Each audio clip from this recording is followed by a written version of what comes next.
نبی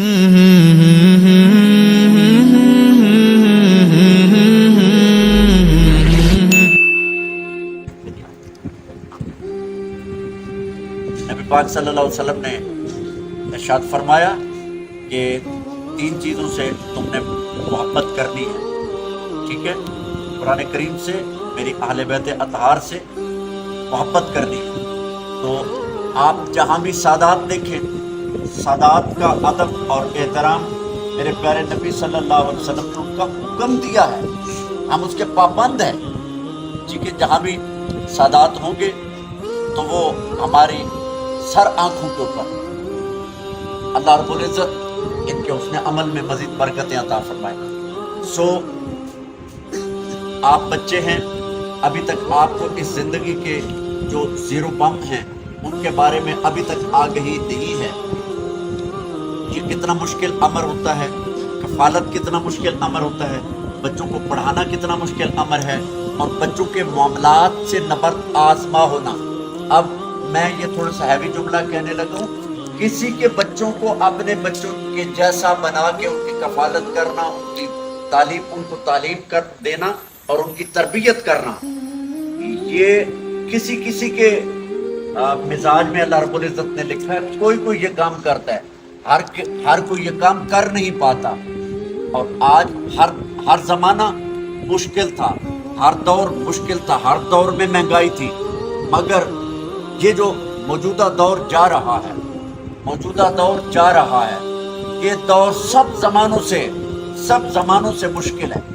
انہوں نے آپ کی کفالت کا بیڑا اٹھایا ہے، یہ بڑا مشکل امر ہے، اور اپنے بچوں کو، اپنے جگر پاروں کو کسی کے سپرد کر دینا۔ لیکن جب وہ سپرد کر دیتے وہ کوئی نہیں ہوتا، وہ اپنا ہی ہوتا ہے، بلڈ از تھکر دین واٹر، ٹھیک ہے؟ اپنا ہوتا ہے، اور اپنا وہی ہوتا ہے جس کے ساتھ لا الہ الا اللہ کا رشتہ ہوتا ہے، ٹھیک ہے؟ المسلم اخو المسلم، ٹھیک ہے؟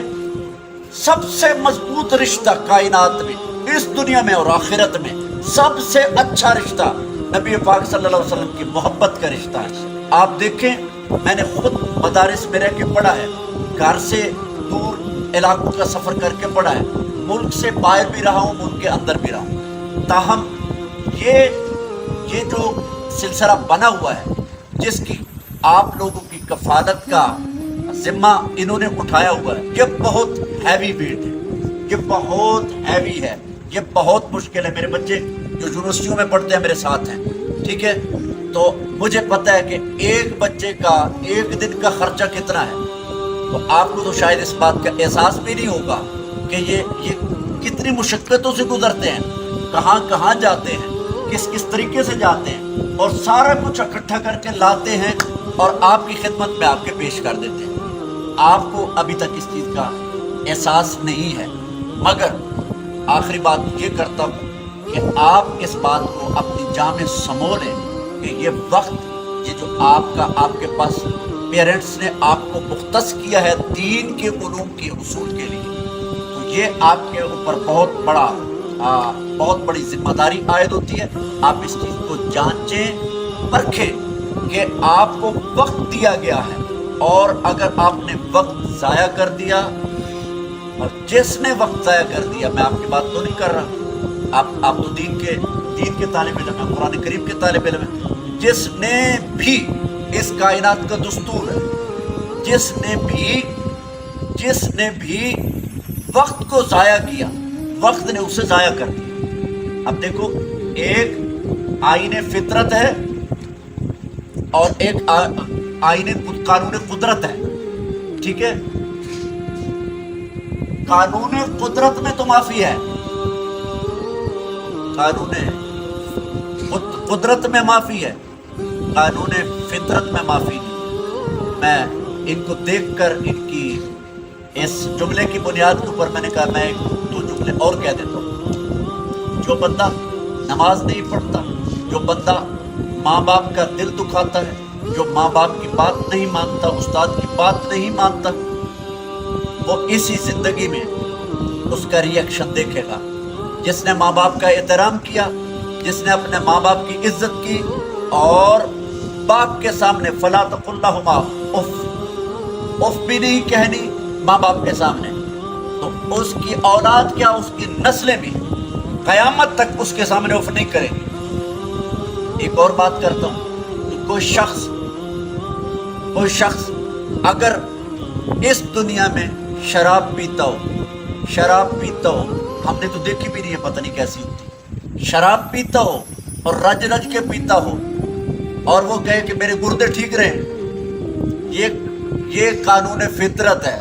گردے خراب ہوں گے ہی ہوں گے، قدرت تو اسے معاف کرے گی، لیکن فطرت مشیت جو فطرت کی جو قانون ہے نا، اس کی چکی میں آئے گا تو رگڑا لگے گا، گردے خراب ہوں گے، گردے فیل ہو جائیں گے، اسی سے اس کی ڈیتھ ہوگی، موت ہوگی۔ اور اب ہم نے ہزاروں لوگوں کو ایسے دیکھا ہے مرتے ہوئے جن کے گردے خراب ہو گئے، اس سبب سے کہ انہوں نے وائلیشن کی، انہوں نے دین کے، رسول اللہ صلی اللہ علیہ وسلم کے فرامین کا تمسخر اڑایا، نہ مانا، حالانکہ لکھا ہوا ہے قرآن پاک میں ما آتاکم الرسول فخذوہ وما نہاکم عنہ فانتہوا، جس بات کا تمہیں اللہ اور اللہ کے رسول صلی اللہ علیہ وسلم حکم دیں وہ کام کرو، وما نہاکم عنہ فانتہوا، اور جس سے منع فرما دیں اس سے رک جاؤ۔ بس بزرگوں نے فرمایا تھا کہ عقل قربان کن بپیش مصطفیٰ، حضور پاک صلی اللہ علیہ وسلم کے حکم کے سامنے کیا کرنا ہے؟ سر تسلیم خم ہے، جو مزاج یار میں آئے، بس اس کے اوپر اپنے عقل کے، اپنی سوچ کے گھوڑے نہیں دوڑانے زندگی میں۔ یہ تو میرا فرض تھا، مجھے احساس ہو رہا تھا کہ خاصا میں تاخیر سے پہنچا ہوں، لیکن پچھلے 2-3 دن میں اکاڑا گیا، لاہور گیا، پاکپتن شریف گیا، تو ہفتہ شام کو میں نکل گیا تھا، پھر وہ مطلب کل میں واپس آیا ہوں، تو پھر میں نے کہا تھوڑا سا میں خود بھی ریسٹ کر کے تو پھر اتر جاؤں گا، بڑا سکون کے ساتھ اتر جاؤں گا، انہیں تھوڑا سا ٹائم دوں گا، ان کی تشفی کریں گے، ان کے ساتھ تھوڑا سا بیٹھیں گے تاکہ ان کا غم غلط ہو جائے، ٹھیک ہے؟ یہ جو ایک دوسرے کو ہم دیکھتے ہیں، بعض دفعہ رو بھی رہے ہوتے ہیں، ساتھ مسکرا بھی رہے ہوتے ہیں، دو قسم کی کیفیت میں نے زندگی میں دیکھی ہے، اب نہیں بیان کروں گا پھر کس موقع کے اوپر۔ آپ غم میں ڈوبے ہوئے ہیں، مگر آپ اپنے کرم فرما کسی مہربان کو، کسی دوست کو دیکھتے ہیں، ادھر آپ غم میں ہیں مگر اس کو دیکھ کے آپ مسکرا بھی رہے۔ یہ بھی کیفیت کبھی کبھی انسان کے اوپر وارد ہوتی ہے، حالانکہ غم کی کیفیت میں مسکرانا بڑا مشکل کام ہے، مسکراہٹیں بھول جاتی ہیں جب ماں باپ کی جدائی ہوتی ہے۔ آخر میں یہ دعا کرتا ہوں کہ الہ العالمین حضرت مولانا رئیس احمد صاحب، ان کے والد گرامی کی عظیم شخصیت کو الہ العالمین کروٹ جنت نصیب فرما، ان کی قبر کو جنت کے باغوں میں سے ایک باغ بنائے، اور ان کی زندگی کو، ان کی شخصیت کو ان کے لیے توشہ آخرت بنائے، جیسے میں نے آپ کے لیے کہا ہے۔ اللہ رب العزت ہمیں یہ حقیقتیں سمجھنے کی توفیق عطا فرمائے، اور آپ سب کو سارے والدین کے لیے اس دنیا میں بھی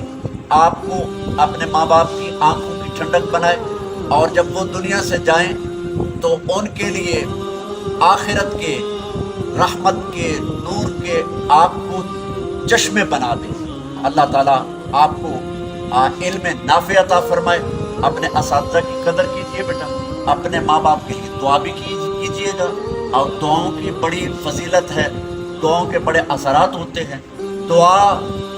ادھر بندہ اللہ تعالیٰ فرماتا ہے کہ اجیب دعوت الداعی اذا دعان، میرا بندہ جب مجھے پکارتا تو میں قریب ہوتا ہوں، میں اس کی پکار سنتا ہوں، اور واحد وہ سخی ہے کہ جس سے اگر کوئی نہ مانگے تو وہ ناراضگی کا اظہار فرماتا ہے۔ تو اللہ تعالیٰ سے مانگتے ہیں، جب ہم یہ دعا کرتے ہیں، ہاتھ اٹھاتے ہیں، یہ اس کی ذات سے بیک کرتے ہیں، تو وہ خالی ہاتھ نہیں موڑتا۔